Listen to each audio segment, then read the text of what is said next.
तब विल और रोस्टी उन मैजिक सर्कल्स को देखकर हैरान हो जाते हैं और विल को लगने लगता है कि ये वही मैजिक सर्कल्स हैं जो कि उन्होंने डंजन में देखा था। तब यहाँ हम देखते हैं मॉन्स्टर्स लोगों पर हमला कर रहे होते हैं और फायर फैक्शन वाले लोगों को सेफ जगह पर भेज रहे होते हैं, पर उन्हें ये समझ नहीं आ रहा होता कि डंजन्स के मॉन्स्टर्स बाहर कैसे आ गए हैं। तब क्लैरी रोज को बताती है कि वो बैरियर बनाने वाली है जिस वजह से वो तब तक के लिए अपने मंत्रों को तैयार कर सकता है। तब क्लैरी अपने मैजिक की मदद से बहुत सारे गोलम्स को वहाँ पर बुला लेती है जो कि उन मॉन्स्टर्स को रोकना स्टार्ट कर देते हैं और रोज भी अपनी टीम को मंत्रों को पढ़ने के लिए कहता है, जिस वजह से हम देखते हैं वो लोग मिलके अपने मैजिक से सारे मॉन्स्टर्स के ऊपर हमला कर देते हैं, जिससे कि सबको लगता है कि वो मॉन्स्टर्स खत्म हो गए हैं क्योंकि ये हाई मेजिस का मैजिक होता है जिसके आगे कोई भी नहीं टिक सकता। तो रोज अपनी टीम को मैजिक सर्कल्स को इन्वेस्टिगेट करने के लिए कहता है क्योंकि उसे एहसास हो गया होता है कि इन मैजिक सर्कल्स के पीछे जरूर कोई है। पर तभी वो देखता है कि एक मॉन्स्टर उनकी तरफ ही बढ़ रहा है, जिस वजह से वो फिर से उसके ऊपर हमला कर देता है। पर हम देखते हैं उस मॉन्स्टर को फिर भी कुछ नहीं होता, जिस वजह से रोज तंग आके फिर से उस मॉन्स्टर के ऊपर हमला कर देता है और क्लैरी को एहसास हो जाता है कि रोज अब खतरे में है, जिस वजह से वो उसे भागने के लिए कहती है। पर हम देखते हैं बहुत देर हो चुकी होती है क्योंकि वो मॉन्स्टर आगे बढ़ के रोज को बीच में से काट देता है, जिसे देखकर सभी लोग हैरान हो जाते हैं और उस मॉन्स्टर के ऊपर हमला करने लगते हैं। पर उस मॉन्स्टर की स्वॉर्ड सारे मैजिक को एब्जॉर्ब कर लेती है, जिससे कि क्लैरी को एहसास हो जाता है कि उनका मैजिक उन मॉन्स्टर्स के ऊपर काम नहीं कर रहा है और वो देखती है कि उसके गार्डियंस भी उन मॉन्स्टर्स के सामने कुछ नहीं कर पा रहे होते। तब एक मॉन्स्टर क्लैरी के ऊपर तलवार से हमला कर देता है, पर क्लैरी उस हमले से बच जाती है और उसकी तलवार को देखकर उसे एहसास हो जाता है कि वो तलवार एक मेज स्लेयर है। तब हम यहाँ पर रिगार्डन मैजिकल एकेडमी देखते हैं जहाँ पर कुछ स्टाफ मेंबर्स हेड मिस्ट्रेस को बताते हैं कि वो लोग मॉन्स्टर्स को नहीं रोक पाए हैं और जो टावर के गार्ड्स गए थे वो भी आधे गायब हो चुके हैं। इनके पास तो वही मेज स्लेयर है जो कि फेन और बाकी सभी लोग वापस लाए थे, तो क्या उस तलवार को मास प्रोड्यूस करके बैटल में लाया गया है और हमारा ओपोनेंट तो गेट भी यूज कर रहा है, तो क्या ये वही कल्प्रेट है जो कि स्टूडेंट्स के प्रैक्टिकल एग्जाम में आया था। पर फिर भी ये एक अकेले बंदे का काम नहीं हो सकता क्योंकि ये बहुत ज्यादा सिस्टमेटिक वे से हो रहा है और इधर इन्होंने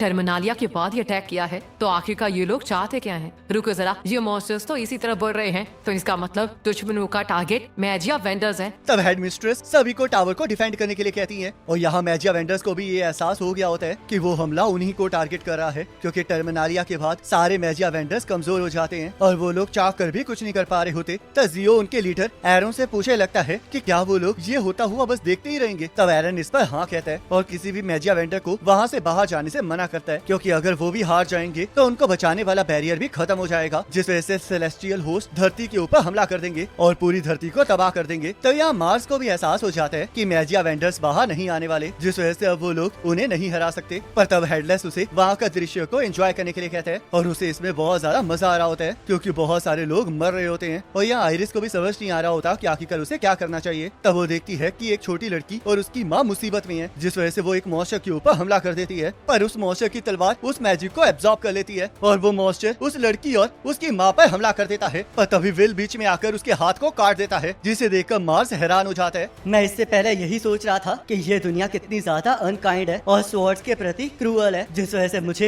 इस दुनिया से बहुत ज्यादा नफरत भी हो रही थी, पर फिर भी मैंने ये सब कुछ नहीं चाहा था, तो इसलिए अब मुझे आगे बढ़ना ही होगा क्योंकि अगर मैं डर जाऊंगा तो और भी लोग मारे जाएंगे। तब विल मॉन्स्टर्स को मारता हुआ आगे बढ़ रहा होता है और रोस्टी उसे उन मॉन्स्टर्स को काटने के लिए कहता है जिनके पास वेपन्स हैं, क्योंकि जिनके पास स्वॉर्ड्स नहीं है उन्हें मेजिस हैंडल कर सकते हैं, जिस वजह से रोस्टी भी अपने मैजिक से एक मॉन्स्टर को उड़ा देता है और विल एक मॉन्स्टर की तलवार को काटते हुए उसे बीच में से चीर देता है। अगर विल यहाँ पर है तो वो इन मेज स्लेयर्स को हरा सकता है, पर यह अकेले इन मॉन्स्टर्स का सामना नहीं कर सकता जो कि बहुत ज्यादा है। तभी आयरिस को एरन का मैसेज आता है जो कि आयरिस को अथॉरिटी देके ड्वार्फ्स को लड़ने के लिए कहने लगता है क्योंकि इस मैजिक की दुनिया में ड्वार्फ्स को लड़ने की इजाजत नहीं होती, जिस वजह से आयरिस ब्रॉडकास्ट करना स्टार्ट कर देती है। लॉर्ड एरन के बिहाफ पर मैं टावर की वॉचर आज सभी को कमांड देती हूँ कि अब से गॉड वेयर लागू होता है, जिसका मतलब है कि ड्वार्फ्स के ऊपर से लड़ाई करने वाला बैन हट चुका है, जिस वजह से मेजिस और ड्वार्फ्स को कोऑर्डिनेट करके मॉन्स्टर्स को हराना होगा। तब प्रोफेसर वर्कनर भी ड्वार्फ्स के पास लड़ने की रिक्वेस्ट करने चले जाते हैं और ड्वार्फ्स भी विल और बाकी सभी को बचाने के लिए तैयार हो जाते हैं। तब यहाँ प्रोफेसर एडवर्ड भी मॉन्स्टर्स के साथ लड़ रहे होते हैं और वो बाकी सभी मेजिस को तलवार वाले मॉन्स्टर्स को छोड़कर बाकी सब पर हमला करने के लिए कहते हैं और वो स्टूडेंट्स को भी इसमें सबकी मदद करने के लिए कहते हैं। पर स्टूडेंट्स को समझ नहीं आ रहा होता कि जिन मॉन्स्टर्स को हाई मेजिस भी नहीं संभाल पाए हैं उन्हें वो कैसे संभालेंगे। तो यहाँ लियाना अकेले ही मॉन्स्टर्स के साथ लड़ रही होती है, पर वो मंत्र पढ़ के भी उन्हें एक ही बारी में नहीं मार पा रही होती है और ऊपर से एक मॉन्स्टर अपनी तलवार से उसके मैजिक को एब्जॉर्ब कर रहा होता है, पर वो फिर भी हार नहीं मान रही होती। तो लियाना कोलेट को एक आइडिया बताती है जिसे सुनकर वो पूरी तरह से हैरान हो जाती है और यहाँ जूलियस, विग्नेल और शियोन का मैजिक भी उन मॉन्स्टर्स के अगेंस्ट काम नहीं कर रहा होता, जिस वजह से जूलियस कहने लगता है कि वो लोग ड्वार्फ्स के वहाँ वहाँ आने तक उन मॉन्स्टर्स को रोककर नहीं रख सकते, और जैसे ही लियाना और बाकी सभी लोग हार जाएंगे तो वो लोग भी मॉन्स्टर्स को नहीं संभाल पाएंगे, जिस वजह से उनका भागना ही सबसे सही ऑप्शन है। पर सियोन इसके लिए मना कर देता है और कहने लगता है कि जब मॉन्स्टर्स उनके मैजिक को एब्जॉर्ब करते हैं तब वो स्लो हो जाते हैं, जिस वजह से उन्हें उनके ऊपर लगातार हमला करना होगा ताकि वो लोग स्लो हो जाएं, जिस वजह से विग्नेल, जूलियस और सियोन ये करने लगते हैं। तब उनके ऐसा करने से बाकी मॉन्स्टर्स तलवार वाले मॉन्स्टर को बचाने आ जाते हैं, जिस वजह से वो सारे मॉन्स्टर्स इकट्ठे हो जाते हैं और सियोन कोलेट को लियाना का प्लान फॉलो करने के लिए कहता है और कोलेट घबराते हुए सेंट वियोला की मूर्ति को उन मॉन्स्टर्स के ऊपर फेंक देती है, जिससे कि वो मॉन्स्टर्स मारे जाते हैं क्योंकि वो फिजिकल ऑब्जेक्ट्स को एब्जॉर्ब नहीं कर सकते। तो लियाना भी स्टूडेंट्स को उन मॉन्स्टर्स के ऊपर फिजिकल ऑब्जेक्ट्स को फेंकने के लिए कह रही होती है, जिसे देखकर क्लैरी भी लियाना की तारीफ करने लगती है और सारे अर्थ मेजिस को उन मॉन्स्टर्स को रोकने के लिए कहती है ताकि ड्वार्फ्स के आने तक वो लोग उन मॉन्स्टर्स को रोक सकें। तब हेडलेस और मार्स भी ये देख के हैरान होते हैं कि मेजिस ने सिचुएशन को इतनी आसानी से संभाल लिया है। ये सब कुछ इस वजह से हो रहा है क्योंकि एरन और वो छोटा लड़का वहाँ पर पहुँच गए थे जहाँ पर हमारे लोग उस तलवार को बना रहे थे और वो एक तलवार को लेकर वापस भी चले गए। वैसे अगर हम ड्वार्फ्स के सपोर्ट को साइड रख दें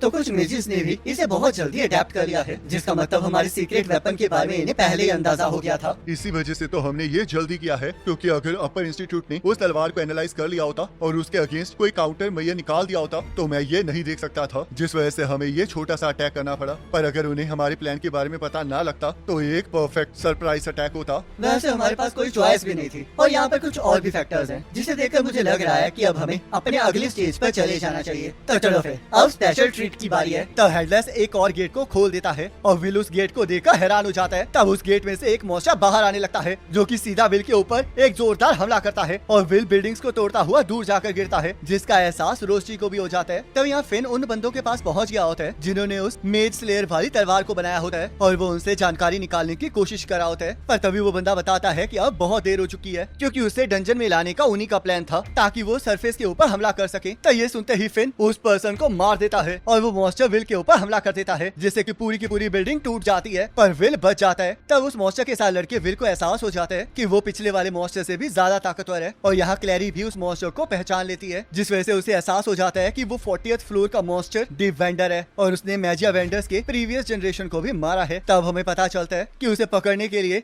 मार्स और हेडलेस के 50 साथी मरे हुए होते हैं, जिस वजह से उन्हें विश्वास होता है कि वो मॉन्स्टर सबको ठिकाने लगा देगा। तब यहाँ विल उस मॉन्स्टर के साथ लड़ रहा होता है। चाहे मैं इसके डायरेक्ट हिट को डॉज भी कर लूं, पर फिर भी मैं साइड की तरफ धकेला जाता हूं और ये ऐसा मॉन्स्टर नहीं है जिसके साथ मैं तलवारबाजी कर सकूं, जिस वजह से मुझे यहाँ से भागना ही होगा। तब वो मॉन्स्टर विल को साइड में पटक देता है और कुछ स्टूडेंट्स के ऊपर हमला करने के लिए आगे बढ़ने लगता है, जिस वजह से विल अपनी तलवार से उसकी तलवार को रोक लेता है और वो स्टूडेंट्स बच के निकल जाते हैं। पर तभी वो मॉन्स्टर विल को एक लात मार के उड़ा देता है और फिर से उसके करीब जाके उसे हाथ मार के जमीन में पटक देता है। तब वो मॉन्स्टर जैसे ही विल के ऊपर अपनी तलवार से हमला करने लगता है वैसे ही दोनान उस मॉन्स्टर को साइड में धकेल कर फेंक देता है और हम देखते हैं बाकी ड्वार्फ्स आकर उस मॉन्स्टर को घेर लेते हैं। तब यहाँ आयरिस सभी लोगों को सबसे पहले डिवेंडर को मारने के लिए कहती है क्योंकि वो इस टाइम सबसे बड़ा खतरा होता है, जिस वजह से वो सबको बताती है कि जब ड्वार्फ्स उस मॉन्स्टर की मेज स्लेयर को तोड़ देंगे तो वो लोग उस पर कंबाइंड हमला कर देंगे, जिस वजह से हम देखते हैं सारे मेजिस उसकी तरफ बढ़ने लगते हैं। पर तभी वो मॉन्स्टर अपने कोर को बाहर निकाल लेता है और बाकी मॉन्स्टर्स को एब्जॉर्ब करना स्टार्ट कर देता है। तब प्रोफेसर एडवर्ड को भी इसका एहसास हो जाता है और वो सारे मेजिस को सबसे पहले सभी मरे हुए मॉन्स्टर्स के ट्रेसेस को इकट्ठा करने के लिए कहते हैं। पर अब इसमें बहुत ज्यादा देर हो चुकी होती है क्योंकि उस मॉन्स्टर ने पहले ही उनके ट्रेसेस को इकट्ठा कर लिया होता है, जिस वजह से वो और ज्यादा ताकतवर होने लगता है। तब क्लैरी सभी को उस मॉन्स्टर को और भी ज्यादा ट्रेसेस को इकट्ठा करने से रोकने के लिए कहती है, जिस वजह से वो ड्वार्फ्स उस मॉन्स्टर पर हमला करने के लिए आगे बढ़ने लगते हैं। पर तभी मार्च उन सभी ड्वार्फ्स को रोक देता है ताकि कोई भी उस मॉन्स्टर को ना रोके, जिस वजह से हम देखते हैं वो मॉन्स्टर और भी ज्यादा ताकतवर हो जाता है और ट्रांसफॉर्म हो जाता है। तब वो मॉन्स्टर सारे ड्वार्फ्स के ऊपर हमला कर देता है। अब तो इसमें और ज्यादा मजा आने वाला है क्योंकि मेजिस का मैजिक इसके ऊपर काम नहीं करेगा और ड्वार्फ्स की स्ट्रेंथ भी किसी काम नहीं आएगी। तो जो सारे मॉन्स्टर्स मरे हैं वो इसके लिए सैक्रिफाइस किए गए थे